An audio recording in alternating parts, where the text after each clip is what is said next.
Kajian Kitab.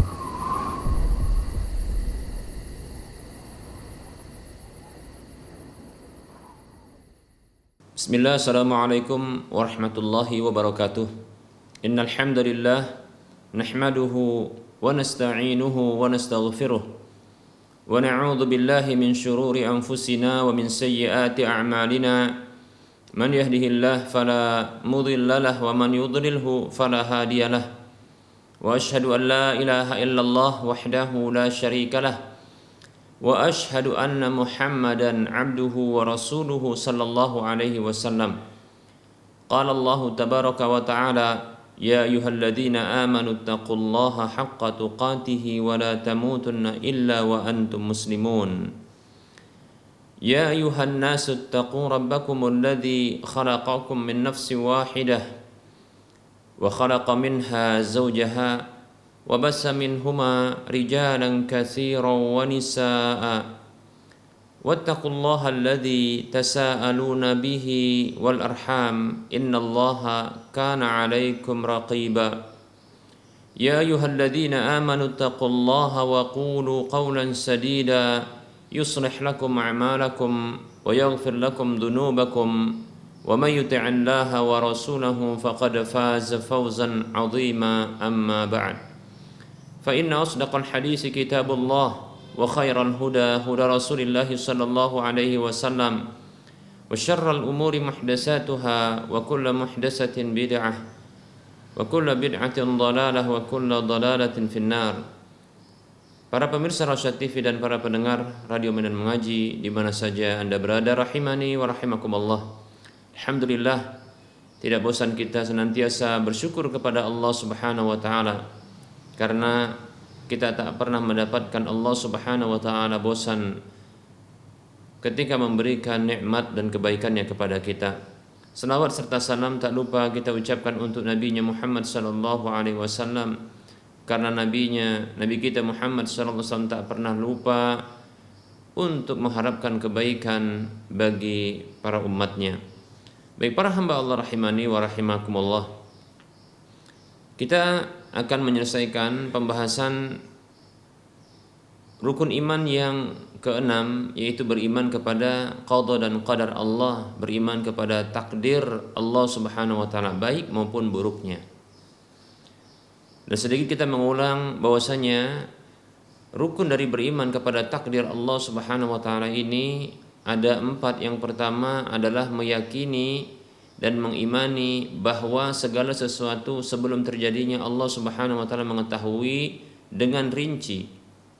Baik itu yang telah berlalu dengan rinciannya maka Allah mengetahuinya, maupun yang sedang terjadi dengan rinciannya Allah mengetahuinya, dan yang akan terjadi bagaimana terjadi maka Allah mengetahui rinciannya. Demikian. Kemudian yang kedua, yang mengimani bahwa segala sesuatu sebelum terjadinya dicatat oleh Allah Subhanahu wa taala dalam catatannya di Lauhul Mahfuz dan di beberapa catatan-catatan yang lainnya. Kemudian yang ketiga adalah Allah Subhanahu wa taala menghendaki terjadinya segala sesuatu, ya.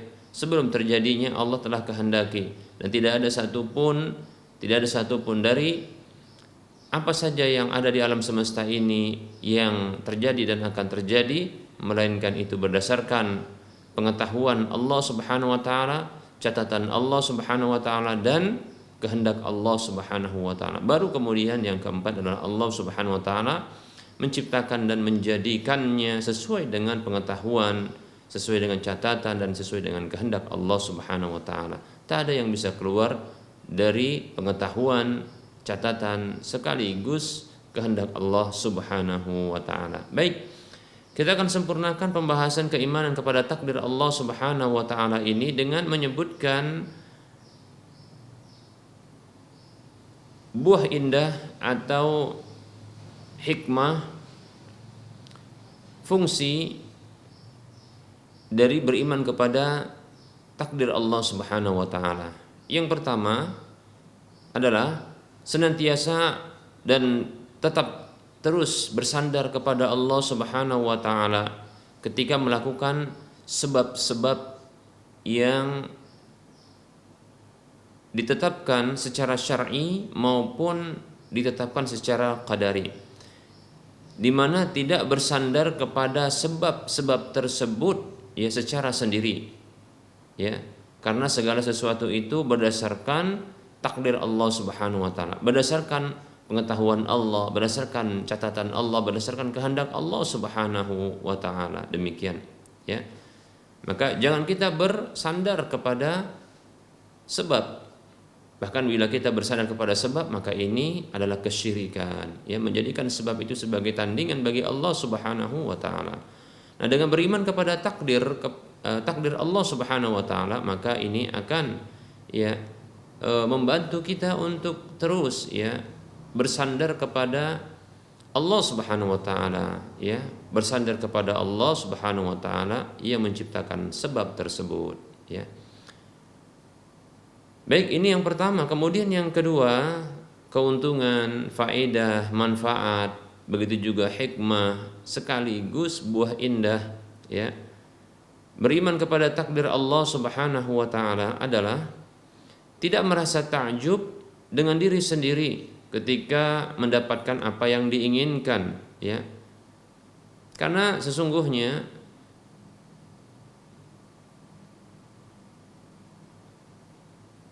dapatnya atau tercapainya sesuatu yang diinginkan tersebut, nah itu merupakan nikmat dari Allah Subhanahu wa taala yang telah Allah Subhanahu wa taala tetapkan berdasarkan takdirnya. Demikian, ya.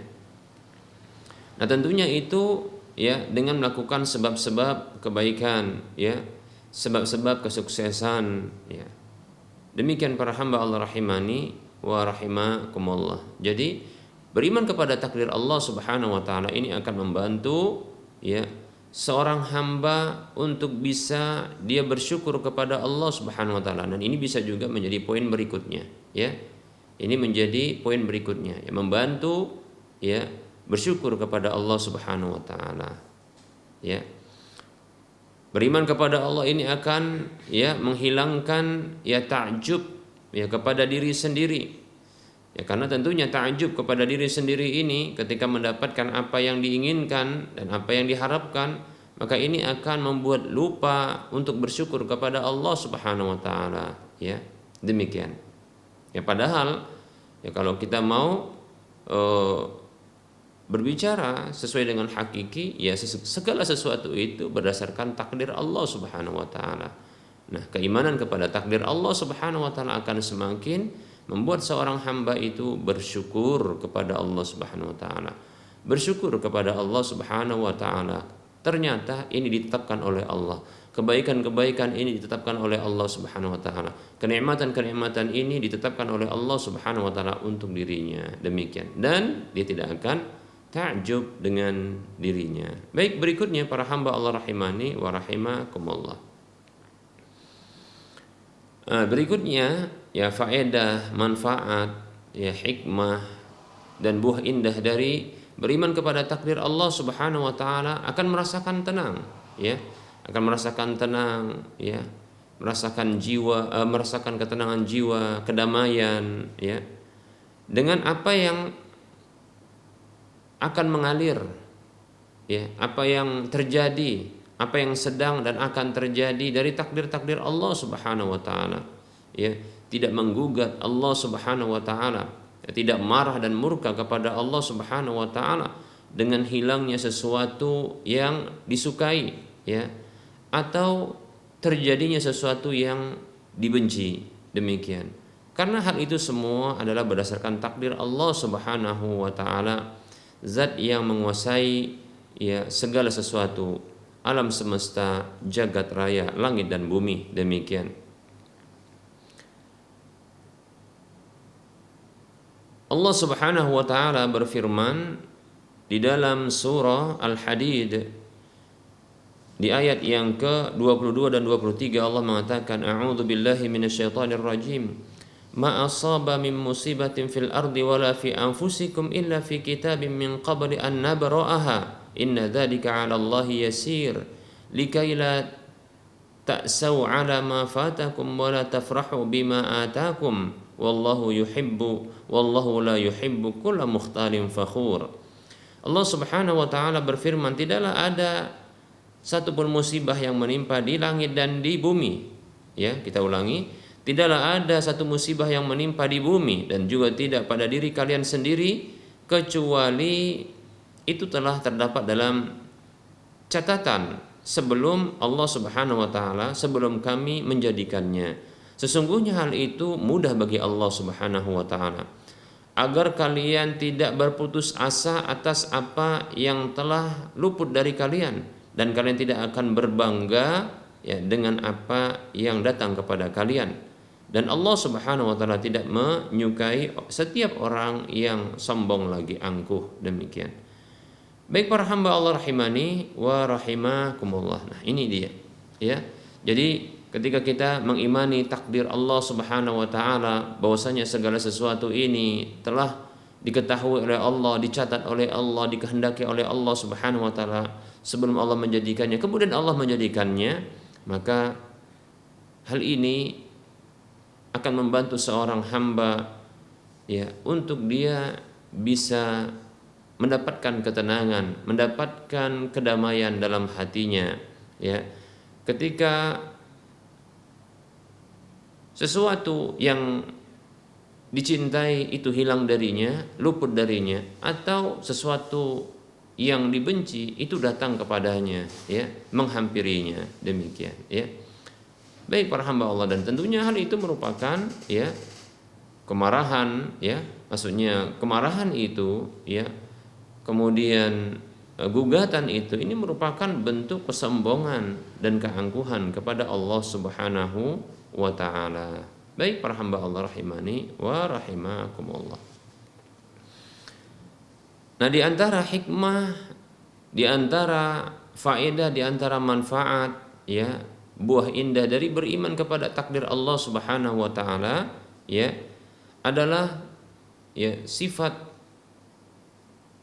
kesabaran yang muncul pada diri seorang hamba ya. Dia sabar ya dengan takdir yang telah Allah Subhanahu wa taala tetapkan ya. Karena tak akan bisa terelak darinya ya. Sesuatu apa yang telah Allah takdirkan itu tidak akan bisa ya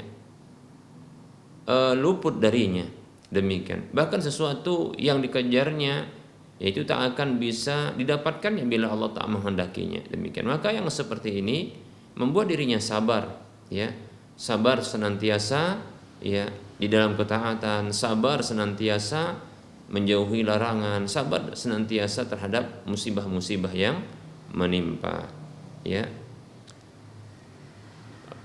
Sekaligus ya memunculkan rasa syukur kepada seorang hamba ya, karena ternyata kenikmatan-kenikmatan yang didapatkannya itu berasal dari Allah dan ditetapkan oleh Allah Subhanahu wa taala ya. Ini tadi sudah kita sebutkan. Baik. Rasulullah Shallallahu alaihi wasallam merasa takjub ya dengan kedua sifat ini, itu sifat sabar dan sifat syukur, demikian. Dan ini adalah dua sifat yang dimiliki secara khusus oleh orang-orang beriman, tidak orang-orang kafir yang tidak memiliki keimanan. Nabi Shallallahu alaihi wasallam beliau bersabda, "Ajaban li amril mu'min, fa inna amrahu kullahu khairun wa laysa dzaka li ahadin illa lil mu'min. In asabathu sarra syakara fakana khairan lahu wa in asabathu darra sabara fakana khairan lahu." Hadis ini hadis yang dikeluarkan oleh Imam Muslim.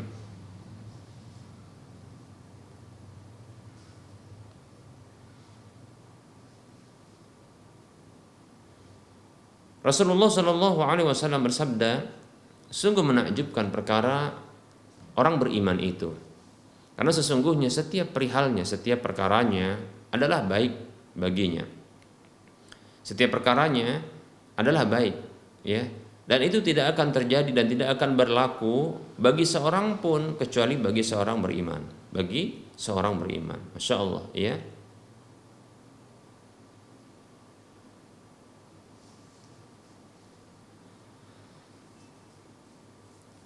Bagaimana bentuk ya perihal yang baik yang dimiliki oleh orang beriman tersebut?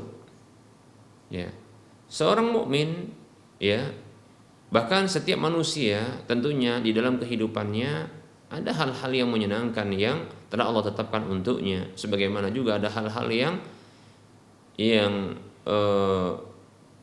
menyusahkannya, tidak membahagiakannya, yang menimpanya. Allah tetapkan hal itu kepadanya. Maka untuk dua kondisi ini yang silih berganti ya datang kepadanya, nah ini dihadapi dengan dua hal yang menjadi sebab takjubnya Nabi Shallallahu Alaihi Wasallam, yaitu disebutkan oleh Nabi Shallallahu Alaihi Wasallam, in asabathu sarra, apabila perkara-perkara yang menyenangkan, perkara-perkara yang membahagiakan, perkara-perkara yang lapang ya,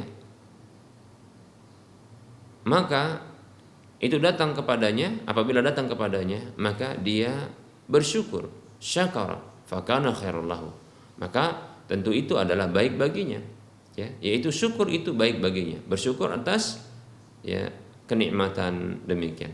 Berikutnya, wa in asabathu darra, namun apabila dia ditimpa ya oleh kemudaratan, ditimpa oleh penderitaan, kesempitan, kesusahan, ya, keburukan, maka sabar, dia bersabar, fakana khairullah, maka itu baik baginya. Sabar itu baik baginya, demikian. Jadi syukur dan sabar, ya, ini adalah dua hal yang menjadi sifat yang silih berganti yang dimiliki oleh seorang mukmin dalam kehidupannya untuk menghadapi dua kondisi yang silih berganti pula datang kepadanya. Kebaikan dan keburukan, kebahagiaan dan penderitaan, ya. Kelapangan dan kesempitan, kesenangan dan kesusahan dan seterusnya, ya. Itu dihadapi dengan ya dua sikap dan dua sifat ini, yaitu syukur dan sabar, sabar dan syukur. Jadi seorang yang beriman, maka dia bisa bersyukur tatkala diberi dan bisa bersabar tatkala diuji. Demikian para hamba Allah rahimani wa rahimakumullah. Bahkan ya orang beriman itu ya dia bisa memohon ampun kembali kepada Allah tatkala dia berdosa. Bahkan ketiga hal inilah ya, sifat ketiga hal ini atau ketiga sifat ini, ketiga sikap ini, inilah yang membuat ya seorang mukmin itu ya bahagia. Karena ketiga hal ini merupakan tanda-tanda kebahagiaan yang dimiliki oleh seorang hamba. Ya, yaitu bersyukur tatkala diberi, bersabar tatkala diuji, ya. Kemudian beristighfar dan bertobat kepada Allah tatkala dia jatuh ke dalam dosa, ya. Baik para hamba Allah rahimani wa rahimakumullah.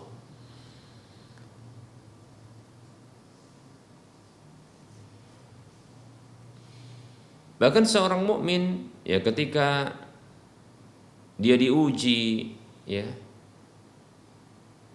maka dia bisa berbahagia. Tatkala dia diuji, maka dia bisa berbahagia, ya. Dikarenakan dia menyadari bahwa Allah Subhanahu wa taala itu mencintai dirinya. Seorang mukmin meyakini sabda Nabi Shallallahu alaihi wasallam berikut ini, hadis yang dikeluarkan oleh Imam Ahmad dalam musnadnya dari sahabat Mahmud bin Dubaid radhiyallahu anhu, Rasulullah Shallallahu alaihi wasallam bersabda, innallaha idza ahabba qauman ibtalahum faman sabara falahu sabru wa man jaza'a falahul jaza'u, ya. Sesungguhnya Allah Subhanahu wa taala apabila mencintai satu kaum, maka Allah Subhanahu wa taala menguji mereka. Maka siapa saja yang sabar, maka dia mendapatkan kesabaran itu balasan kesabaran, ya. Dan siapa saja yang dia marah dan murka, maka dia mendapatkan kemurkaan itu, ya. Ya tentunya dia akan mendapatkan kemurkaan Allah Subhanahu wa taala, ya. Dia akan mendapatkan kemurkaan Allah Subhanahu wa taala.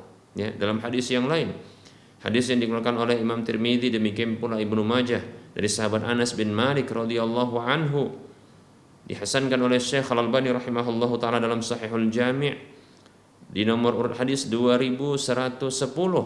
Rasulullah sallallahu alaihi wasallam bersabda, "Inna 'idhamal jazaa'i ma'idhamil bala'i." Sesungguhnya besarnya pahala itu bersamaan dengan besarnya ujian, bala musibah.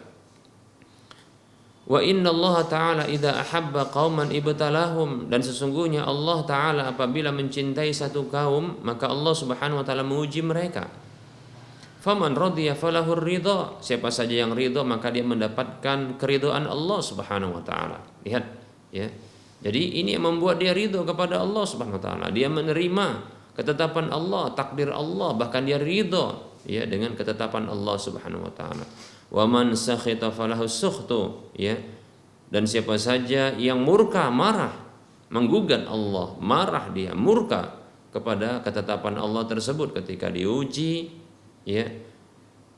Apakah dengan kehilangan sesuatu yang dicintainya atau datangnya sesuatu yang dibencinya, ya. Maka dia pun mendapatkan kemurkaan, dia mendapatkan kemarahan, ya. Semoga Allah Subhanahu wa taala menjadikan kita hamba-hambanya yang senantiasa sabar, ya. Ya, sabar tatkala diuji. Demikian para hamba Allah rahimani wa rahimakumullah.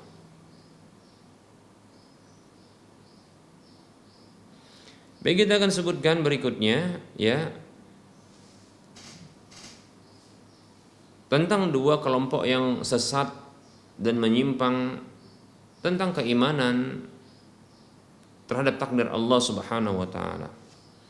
Yang pertama adalah kelompok Jabariyah, yang mereka meyakini dan menyatakan bahwasanya seorang hamba itu sesungguhnya dipaksa oleh Allah Subhanahu wa taala, ya, untuk melakukan pekerjaannya atau amalannya atau perbuatannya.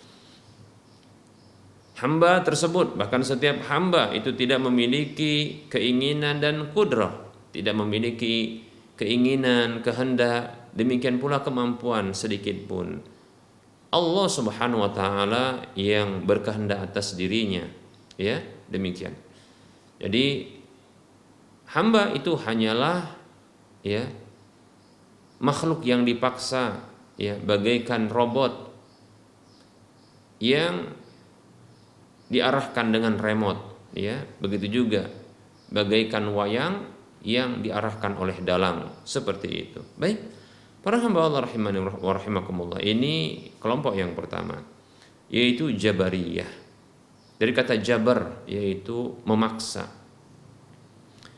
Kemudian yang kedua, ya, adalah Qadariyah. Kelompok Qadariyah yang mereka meyakini dan menyatakan bahwa setiap hamba mereka ini berdiri sendiri dengan amalnya, ya, dengan perbuatannya, dengan pekerjaannya, ya, di dalam keinginan serta kemampuan di dalam melakukan perbuatannya tersebut. Tidak ada campur tangan Allah Subhanahu wa taala, ya, sedikit pun di dalam, ya, kewenangan, keinginan dan, ya, kehendak serta kemampuan hamba tersebut di dalam melakukan apa saja, ya. Jadi tidak ada pengaruh sedikit pun, ya, takdir Allah, pengetahuan Allah, bahkan Allah tidak tahu. Allah Subhanahu wa taala tidak mencatatnya. Allah Subhanahu wa taala tidak, ya, menghendakinya, ya. Itu tidak menghendaki, ya, perbuatan-perbuatan hamba tersebut. Jadi menurut mereka kelompok Qadariyah ini, ya, hamba ini berdiri sendiri, ya, di dalam keinginan, begitu juga di dalam kemampuan menghadirkan perbuatannya demikian. Tidak ada kewenangan campur tangan Allah Subhanahu wa taala sedikit pun. Tidak ada takdir Allah, tidak ada pengaruh sedikit pun ya takdir Allah di dalam perbuatan-perbuatan para hamba. Baik para hamba Allah rahimani wa rahimakumullah. Nah, tentunya keyakinan-keyakinan seperti ini butuh kita ya bantah. Karena keyakinan seperti ini bertentangan dengan akidah Islam, ya. Ini bertentangan dengan akidah Ahlus Sunnah wal Jamaah, ya. Bertentangan dengan dalil-dalil syar'i Al-Qur'an maupun hadis Nabi sallallahu alaihi wasallam. Demikian pula kenyataan. Baik, kita akan bantah. Yang pertama, dalil wahyu dari Allah Subhanahu wa taala, ya. Kelompok yang pertama. Nah, kelompok yang pertama, kelompok Jabariyah yang tadi mengatakan bahwasanya makhluk itu semuanya dipaksa, ya. Mereka tidak memiliki kehendak dan kemampuan untuk melakukan perbuatannya, ya. Allah memaksa mereka, ya. Allah bagaikan dalang bagi wayang. Allah SWT ya bagaikan orang yang memegang remote, ya, bagi robot, demikian seperti itu. Maka kita akan bantah, ya. Bantahan pertama dari wahyu Allah Subhanahu wa taala bahwasanya Allah Subhanahu wa taala telah menetapkan adanya keinginan dan kehendak bagi hamba, ya. Dan Allah Subhanahu wa taala menyandarkan perbuatan-perbuatan hamba tersebut kepada pelakunya. Allah Subhanahu wa taala berfirman di dalam surah Ali Imran ayat 152, Allah mengatakan, A'udzu billahi minasyaitonir rajim. Minkum may yuridud dunya wa minkum may yuridul akhirah. Itu kata Allah. Di antara kalian ada yang menginginkan dunia dan di antara kalian ada yang menginginkan akhirat. Lihat. Jadi Allah Subhanahu wa taala menetapkan adanya keinginan bagi para hamba, ya. Buktinya ada yang ingin dunia dan ada yang ingin akhirat. Tidak mungkin Allah dusta dengan perkataannya. Ini menunjukkan bahwasanya hamba punya keinginan, punya kehendak, ya. Begitu juga Allah Subhanahu wa taala berfirman dalam surah Al-Kahfi ayat 29, Allah mengatakan, A'udzu billahi minasyaitonir rajim. Wa qulil haqqu min rabbikum faman syaa'a minkum faman syaa'a falyu'min wa man syaa'a falyakfur inna a'tadna lidh-dhalimina naran ahata bihim suradiquha. Ya. Allah berfirman yang artinya, dan katakanlah Muhammad sallallahu alaihi wasallam, ya, kebenaran itu datang dari Rabb kalian, Allah Subhanahu wa taala. Maka siapa saja yang ingin beriman, maka silahkan beriman. Dan siapa saja yang ingin kafir, maka silahkan kafir. Ya. Jadi siapa yang mau, yang punya keinginan untuk beriman, ya silahkan beriman. Pengen kafir, ya kafir. Lihat, ini ditetapkan oleh Allah adanya keinginan bagi hamba tersebut. Yang pengen ya beriman, silahkan beriman. Pengen kafir, ya silahkan kafir. Ya. Hanya saja sesungguhnya kata Allah Subhanahu wa taala, kami siapkan, ya, bagi orang-orang yang zalim itu neraka yang sambarannya itu meliputi mereka, ya. Baik para hamba Allah rahimani wa rahimah, yang nyalanya itu meliputi mereka. Lihat. Nah, di sini Allah Subhanahu wa taala mengancam bagi siapa saja yang zalim, ya, dengan cara dia kufur kepada Allah, ya, kafir kepada Allah, durhaka kepada Allah Subhanahu wa taala. Baik para hamba Allah rahimani wa rahmakumullah. Nah, ini bantahan ya, dari Allah sendiri, ya, bagi orang-orang Jabariyah yang mereka menyatakan bahwa Allah memaksa, ya, para hamba, bahwa para hamba tidak memiliki kehendak dan kewenangan, ya, kemampuan, begitu juga keinginan. Baik para hamba Allah rahimani wa rahmakumullah. Dalam ayat yang lain, ya, dalam surah Fussilat ayat 46, Allah Subhanahu wa taala berfirman, A'udzu billahi minasyaitonir rajim.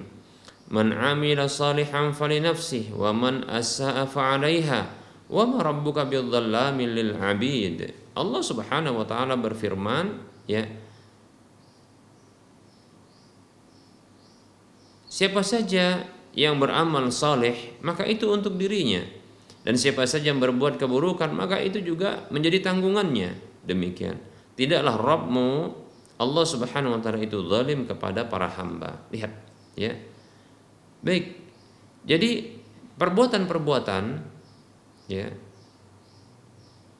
yang muncul dari hamba, yang tentunya itu bila perbuatan itu muncul atas dasar pilihan hamba, ya, keinginan hamba, kemudian dia diberi kemampuan untuk melakukan hal tersebut, lalu dia memilih untuk melakukan kebaikan-kebaikan, ya, maka itu akan berpulang kepada hamba tersebut kebaikannya. Demikian pula keburukan-keburukan, perbuatan keburukan yang dipilih oleh hamba berdasarkan keinginan dan kemampuan yang telah Allah berikan kepadanya, ya, maka hamba tersebut akan bertanggung jawab dengan keburukan tersebut, ya. Demikian, ya. Dan Allah tidaklah zalim, ya, di mana Allah memaksa para hamba lalu nanti Allah menghukum, ya, menghukumnya, ya, menghukum mereka. Tidaklah Allah zalim, di mana, ya, keyakinan memaksa, ya, keyakinan memaksa para hamba ini, ya, ini merupakan bentuk kezaliman, di mana ada hamba yang dipaksa untuk melakukan kebaikan, lantas hamba tersebut nanti mendapatkan kebaikan, kemudian Allah, ya, memaksa orang atau hamba untuk melakukan keburukan, lalu Allah nanti menyiksanya. Nah, tentunya ini kezaliman, ya, ini tidak adil. Orang-orang yang disiksa oleh Allah, ya, karena menurut orang-orang Jabariyah, ya, ini dipaksa untuk melakukan keburukan-keburukan tersebut lalu disiksa oleh Allah SWT, tentunya mereka ini, ya, akan menggugat Allah Subhanahu wa taala, ya, menyatakan zalimnya Allah Subhanahu wa taala, karena ada hamba-hamba yang seperti mereka juga namun dipaksa untuk melakukan kebaikan-kebaikan lalu diberi, ya, kenikmatan, ya, diberikan kebahagiaan. Nah, seperti itu. Allah sendiri mengatakan tidaklah Allah Subhanahu wa taala Rabbmu itu zalim kepada para hambanya. Demikian, ya. Baik para hamba Allah rahimani rahimakumullah. Kemudian kita tidak sebutkan dalil hadis, kita cukup saja dengan hadis, dengan dalil-dalil wahyu dari Allah yaitu Al-Qur'an, ya. Nah, berikutnya kita akan sebutkan dalil kenyataan, ya. Ketahui bahwasanya setiap insan manusia mereka bisa mengetahui perbedaan antara perbuatan-perbuatan yang dipilihnya, ya, itu berdasarkan keinginannya, ya. Para hamba itu mengetahui yang demikian, ya.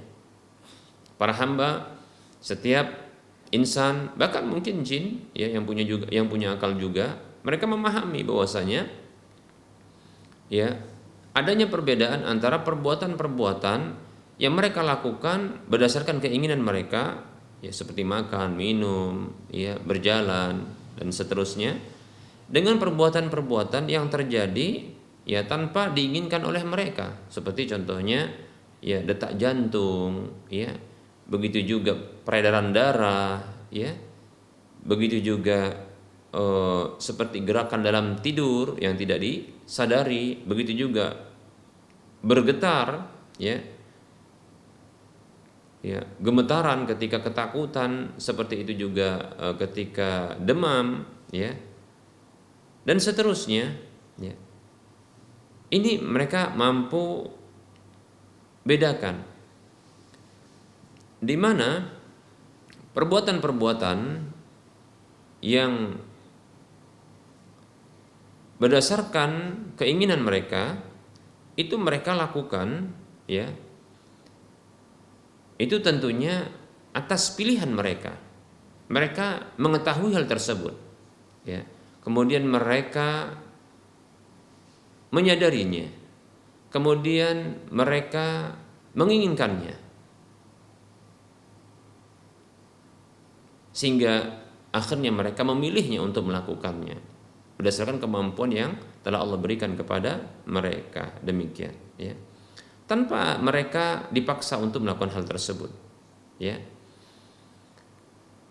Adapun perbuatan-perbuatan yang tidak berdasarkan keinginan mereka, seperti tadi kita katakan gemetaran ketika ketakutan atau ketika mengalami panas yang tinggi, ya, begitu juga detak jantung, peredaran darah. Ini adalah perbuatan yang tidak bisa mereka elakkan, dan ini bukanlah sesuatu yang mereka bisa tolak atau mereka inginkan untuk terjadinya, ya. Demikian, ya.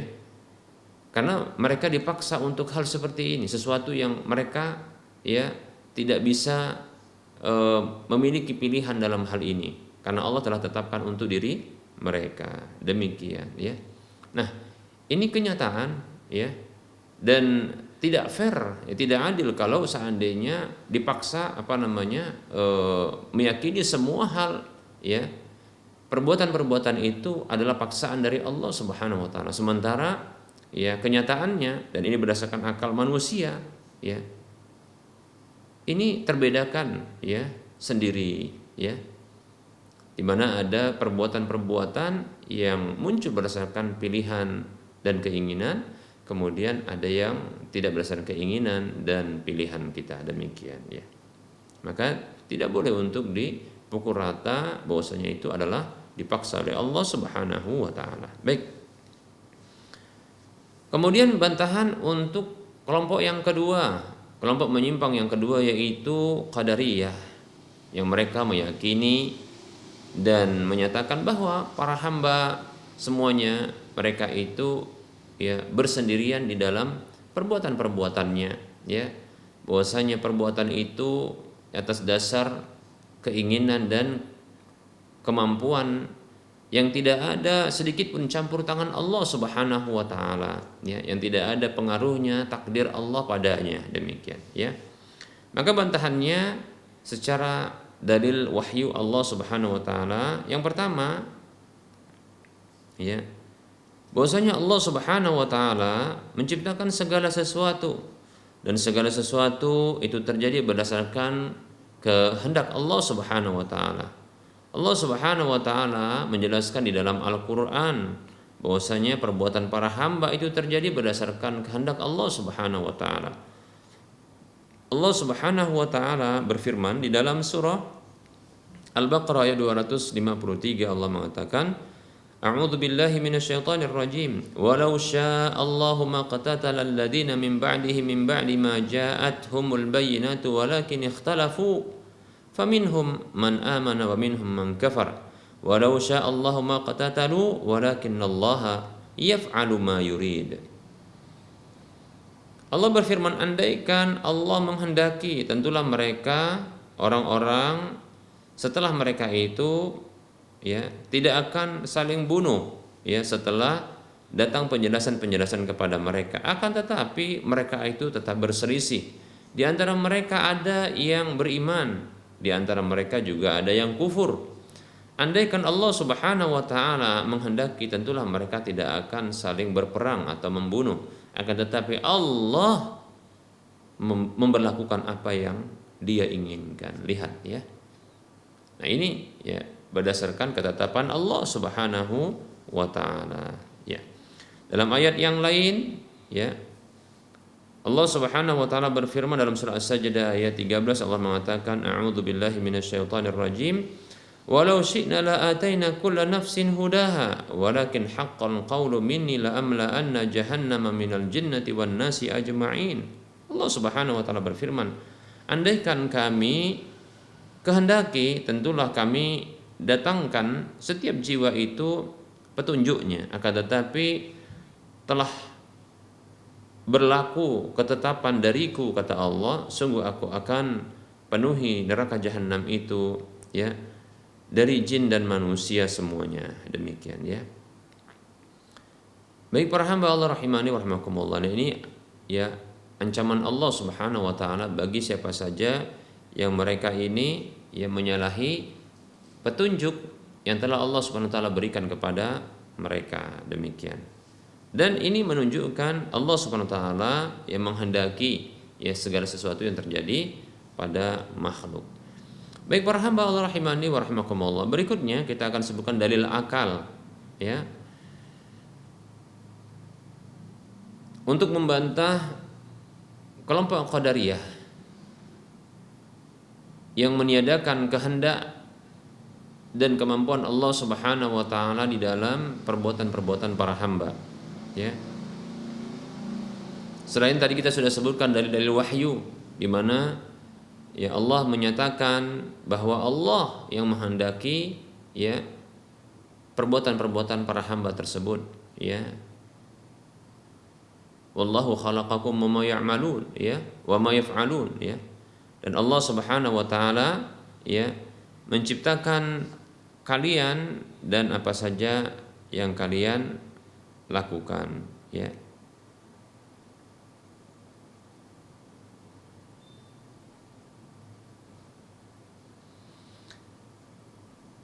Baik para hamba Allah rahimani wa rahmakumullah, ya. Wallahu khalaqakum wa ma ta'malun dalam surah As-Saffat ayat 96.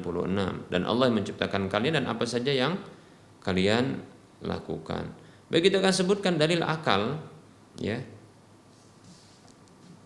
yang membantah kelompok Qadariyah yang meniadakan kehendak Allah Subhanahu wa taala pada perbuatan hamba, ya, yang meniadakan, ya, yang menafikan, yang mengingkari adanya kewenangan dan pengaruh takdir Allah, ya, di dalam perbuatan-perbuatan para hamba. Bahwasanya segala sesuatu dari alam semesta ini itu adalah dikuasai oleh Allah Subhanahu wa taala, ya. Manusia, jin, dan seterusnya makhluk-makhluk yang rincian, ya, seluruh makhluk yang dirinci tersebut, ya, itu semuanya adalah termasuk alam semesta ini dan tentunya dimiliki oleh Allah Subhanahu wa taala dan di bawah kekuasaan Allah Subhanahu wa taala. Maka tidak mungkin tentunya, ya, bagi makhluk-makhluk yang dikuasai tersebut untuk dia bisa melakukan kewenangan, ya, tindakan dalam kewenangan dan kerajaan Allah Subhanahu wa taala yang memilikinya kecuali dengan izin, ya, pemiliknya dan kehendak dari pemiliknya. Nah, seperti itu. Alam semesta ini kita ulang kembali, alam semesta ini milik Allah, di bawah kekuasaan Allah, ya. Makhluk manusia, jin dan manusia dan semuanya ini adalah termasuk makhluk Allah, ya, dari alam semesta tersebut yang ada di alam semesta ini yang dikuasai dan di bawah kekuasaan Allah Subhanahu wa taala. Demikian, ya. Maka tidak mungkin, ya, alam semesta ini beserta dengan rinciannya, ya, makhluk-makhluk yang ada itu melakukan tindakan dan kewenangan, ya, di alam semesta ini, ya, dalam kekuasaan sang raja di raja ini tentunya tidaklah akan mungkin kecuali berdasarkan izin dan kehendak Allah Subhanahu wa taala. Nah, itu logis tentunya, ya. Baik, ya. Nah, ini dalil akal, semoga bisa dipahami.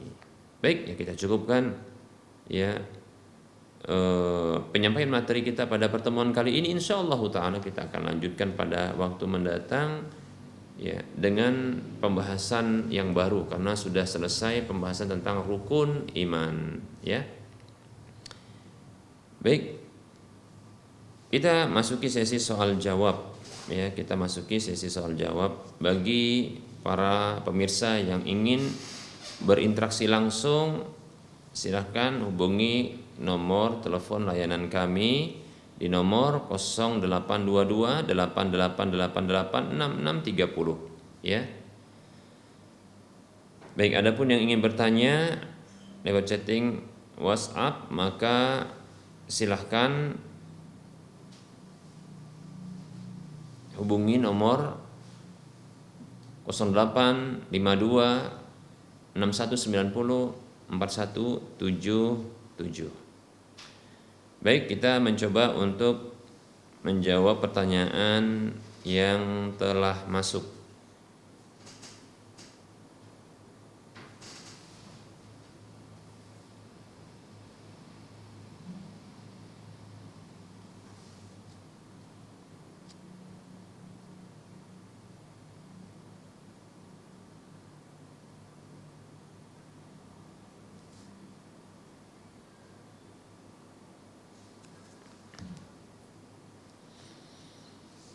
Ada pertanyaan,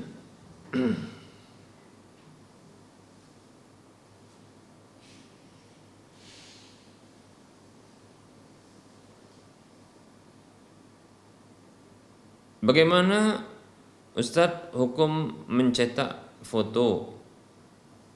Apakah misalnya kita mencetak foto seperti tugas sekolah atau kuliah, ya,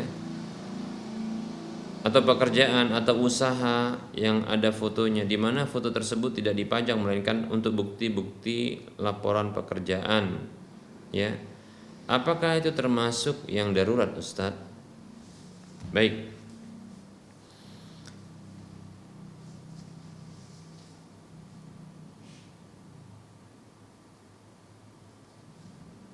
Ketahui foto ini tentunya ada dua bentuknya, ada dua jenisnya.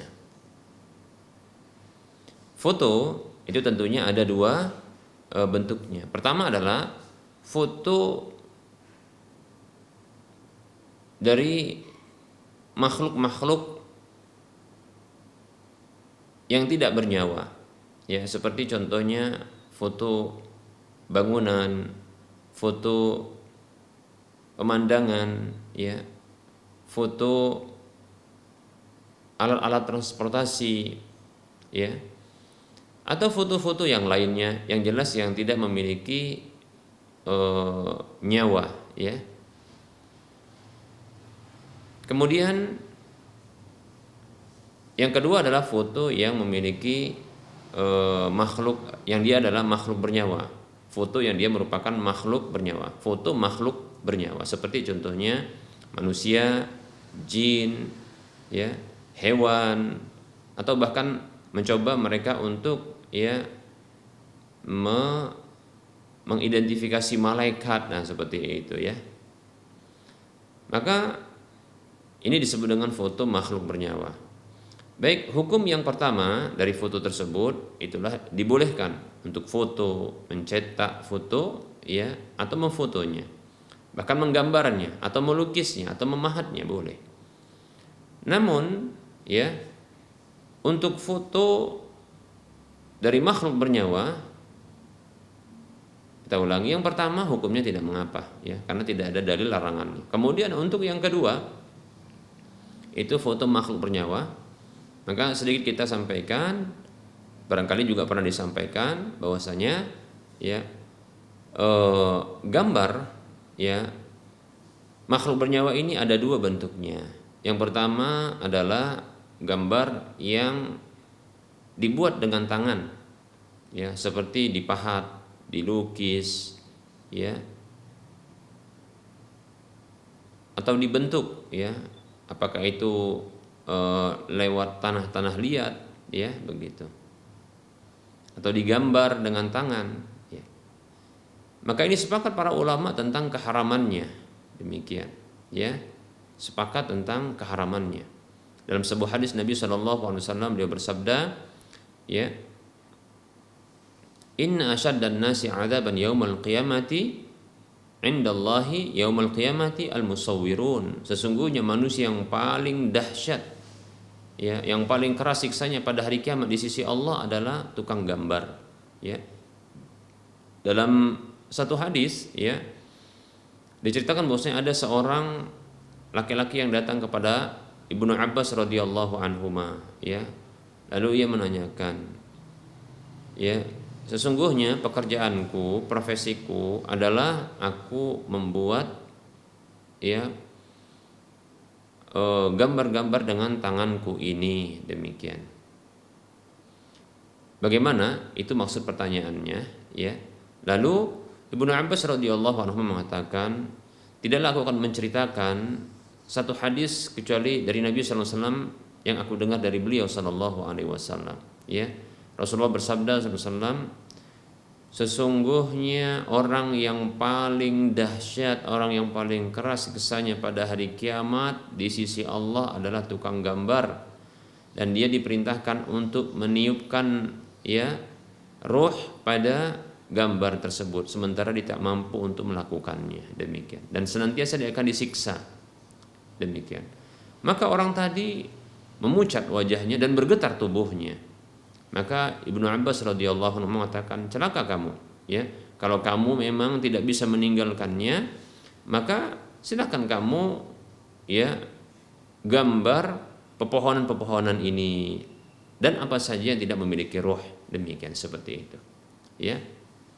Jadi kalau mau yang tidak ada ruhnya kalau mau gambar. Baik, ya. Ini sepakat para ulama tentang keharaman menggambar, ya, dengan tangan, ya, makhluk-makhluk yang bernyawa. Kemudian yang kedua adalah untuk gambar yang dihasilkan dengan alat, ya, seperti foto, cetak foto atau foto dengan alat langsung, begitu dipencet, begitu dipijit, ya, tekan, lalu dia langsung memutu, lalu keluar hasilnya, demikian, ya. Yang seperti ini terjadi perbedaan pendapat di kalangan para ulama, ya, yaitu pendapat yang pertama, pendapat jumhur ulama-ulama kontemporer, karena ini permasalahan kontemporer, ya, karena dengan alat teknologi, ya, mengharamkan sama saja karena hasilnya tetap sama, ya, disebut dengan surah, gambar, demikian, seperti itu. Demikian, ya. Tindakannya juga taswir, hanya saja dengan alat, ya.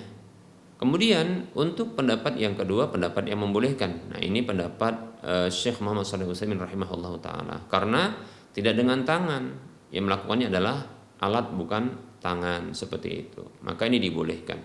Baik. Namun tetap saja hasilnya disebut dengan surah, ya, sehingga tidak boleh untuk dipajang. Makhluk gambar atau foto makhluk bernyawa tidak boleh untuk dipajang, ya, tidak boleh untuk dipajang, ya, seperti itu. Karena ada ancaman dari Nabi SAW, innal malaikata la yadkhuluna baitan fihi suratun wala kalbun, sesungguhnya malaikat-malaikat pembawa rahmat itu tidak akan masuk ke dalam satu rumah yang di dalamnya ada anjing dan gambar, itu gambar makhluk bernyawa, demikian, ya. Nah, untuk pendapat yang membolehkan ini, mereka menyatakan, ya, tidak boleh juga untuk bermudah-mudah memfoto makhluk-makhluk bernyawa dan memajangnya kecuali kalau darurat. Contohnya apa? Contohnya seperti untuk kebutuhan administrasi, kelengkapan catatan kependudukan, ya, seperti KTP kalau dalam bahasa kita, ya, atau contohnya surat-surat penting, ya, seperti contohnya barangkali paspor, ya, mungkin visa, ya, atau ijazah kalau sekarang, ya, dan seterusnya, ya, yang dia sifatnya kebutuhan yang mendesak, ya, sifatnya mendesak. Dan kalau seandainya harus dipajang, itu pun karena ada kedaruratan, seperti contohnya, ya, mencetak dan memajang para foto-foto buronan yang ini membawa keburukan dan kemudaratan bagi manusia, demikian, ya, maka ini dibolehkan, ya.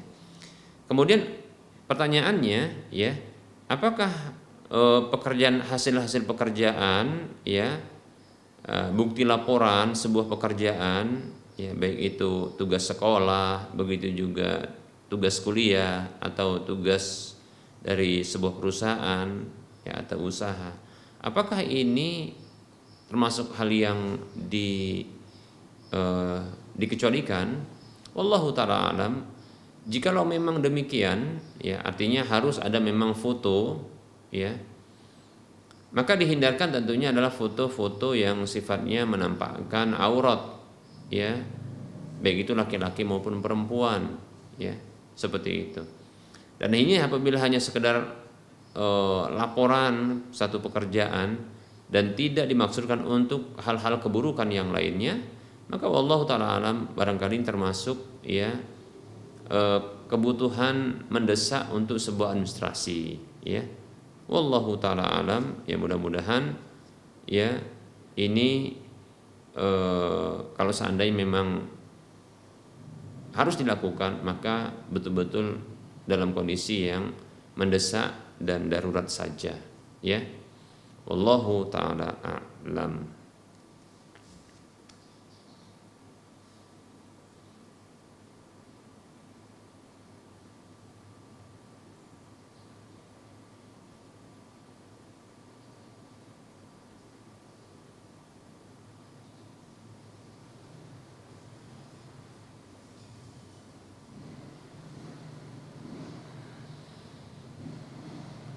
Baik. Berikutnya ada pertanyaan. Bismillah, assalamualaikum. Ustadz, ada pertanyaan dari teman. Ya, bolehkah berpuasa di hari di luar dari hari yang disunahkan? Karena ingin memperbanyak puasa sunnah. Karena juga ada penyakit. Misalnya setelah puasa, maksudnya misalnya bukan penyakitnya, yaitu misalnya puasanya itu dilakukan setelah hari Senin dan Kamis itu di hari yang lain. Baik, ya.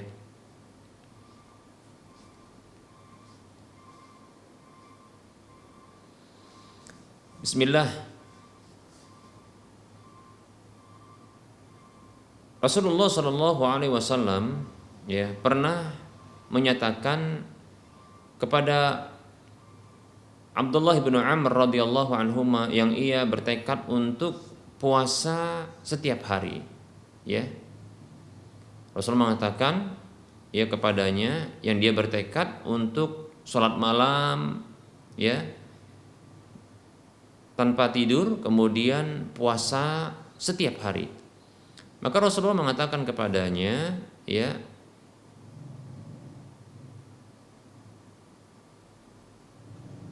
salli atau faqum fanam, ya, berdiri sholat namun tidur, ya. Kemudian ya wasum wa aftir, puasa namun silakan juga ada hari yang tidak dipuasai. Nah, seperti itu. Artinya melakukan selang-seling. Apa katanya? Sesungguhnya aku mampu untuk melakukan lebih daripada itu, wahai Rasulullah, kata Abdullah bin Amr. Maka Rasulullah SAW mengatakan, ya, apabila engkau ingin, maka puasa 3 hari setiap bulannya. Kata Nabi SAW, puasa setiap hari, ya, puasa 3 hari setiap bulannya, ya. Itu menurut satu pendapat disebut dengan puasa Ayyamul Bid, yaitu tanggal 13, 14, 15, walaupun bisa juga di luar dari Ayyamul Bid, ya. Karena hadis ini sifatnya mutlak, ya, mutlak. Ya, ungkapan Nabi ini mutlak. Ya, 3 hari setiap bulannya. Kata Abdullah bin Amr radhiyallahu anhuma, sesungguhnya aku mampu untuk melakukan lebih daripada itu, ya Rasulullah. Maka Rasulullah mengatakan, ya, bila engkau mau, ya, maka silakan engkau lakukan puasa sehari, kemudian tidak puasa 2 hari. Nah, seperti itu. Puasa sehari, kemudian tidak puasa 2 hari. Ya, sum yauman wa aftir yaumaini, begitu kata Nabi. Puasa sehari, kemudian tidak puasa 2 hari. Nah, kalau kita lihat seperti ini petunjuk Nabi, ya, ini mirip dengan puasa Senin Kamis, walaupun kita katakan bisa jadi juga tidak, ya. Karena kalau kita katakan lihat, ya, Senin Kamis itu kan Senin, ya, kemudian untuk menuju Kamis berikutnya ada 2 hari, yaitu Selasa dan Rabu yang tidak dipuasai. Namun untuk Kamis menuju Senin itu ada 3 hari yang tidak dipuasai, yaitu untuk Jumat, Sabtu, dan Ahad, demikian, ya. Jadi kalau puasa Senin, Kamis, maka ini termasuk yang dianjurkan dalam hadis yang lain, ya. Tapi dalam hadis ini itu disebutkan puasa sehari, kemudian 2 hari tidak dipuasai, demikian. Maka ini sifatnya umum. Kalau pertanyaannya tadi, boleh nggak menambah yang hari-hari lain? Maka ini boleh. Ya. Contohnya puasa di hari Ahad. Nah, tidak boleh menyendirikan puasa ya di hari Jumat ya, karena Nabi SAW bersabda, la yasum ahadukum yaumal jumu'ati illa an yasuma qablahu aw yasuma ba'dahu. Atau kama qala sallallahu alaihi wasallam. Kata Nabi SAW, ya ini hadis riwayat Bukhari Muslim kalau tidak salah. Ya. Janganlah salah seorang di antara kalian itu berpuasa di hari Jumat kecuali ya dia puasa sebelumnya atau dia puasa setelahnya, demikian. Jadi tidak boleh secara khusus mempuasai hari Jumat, demikian ya. Kalau mau puasa maka diiringi dengan puasa sebelumnya, ya begitu juga puasa setelahnya. Adapun menyendirikan puasa di hari Jumat maka ini tidak boleh karena hadisnya sahih ya. Demikian pula ada satu pendapat yang melarang untuk puasa secara menyendiri di hari Sabtu, walaupun sebagian ulama mendhaifkan hadis tersebut. Wallahu taala alam, sebaiknya memang dihindari ya. Kalau memang terjadi ya, kalau memang ingin melakukannya. Ya, jadi insya Allah boleh. Kita lanjutkan hadis yang tadi. Abdullah bin Amr mengatakan, sesungguhnya ya aku mampu untuk melakukan lebih daripada itu ya Rasulullah. Maka Rasul mengatakan, ya berpuasalah sehari, ya fasum yauman wa aftir yauman. Puasa sehari kemudian tidak puasa sehari. Wa dzalika shaumu Daud alaihissalam. Itu adalah puasanya Nabi Daud alaihissalam. Dan itu adalah puasa yang paling afdal. Ya. Apa kata Abdullah bin Amr? Sesungguhnya aku mampu untuk melakukan lebih daripada itu. Maka Rasul mengatakan tidak ada yang lebih afdal ya ketimbang puasa Nabi Daud tersebut. Kama qala sallallahu alaihi wasallam, demikian ya. Ya kalau mau silahkan ya puasa sehari, sehari tidak, begitu bergantian, demikian. Jadi kalau mau menambah puasa Senin dan Kamis maka silahkan puasa Daud saja. Puasa Daud ya. Contohnya seperti ini ya. Hari Senin puasa, kemudian Selasa tidak, Rabu puasa, Kamis tidak. Ya. Seperti itu. Kemudian untuk Jumat sebaiknya Jumat ya itu diiringkan dengan Sabtu kalau mau dipuasai ya, untuk memperhatikan sabda Nabi tadi yang larangan puasa hari Jumat. Jadi Jumat Sabtu dipuasai, kemudian Ahad tidak, Senin lagi nanti balik, seperti itu puasa ya. Itu lebih bagus insyaallah taala. Wallahu taala a'lam.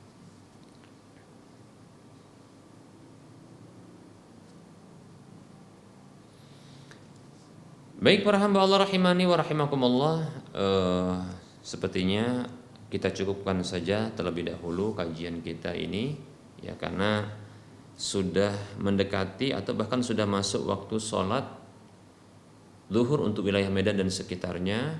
Tentunya dalam penyampaian ini dari awal sampai akhirnya terdapat kekurangan, kesalahan dan kekeliruan. Kebenaran itu datang dari Allah Subhanahu wa taala, maka ambillah. Kesalahan, kekeliruan dan kekurangan itu berasal dari saya pribadi, dimisikan syaitan. Kebenaran silahkan ambil, kesalahan dan kekurangan ya keliruan maka itu tinggalkan. Kepada Allah saya mohon ampun dan kepada para pemirsa sekalian saya mohon maaf ya.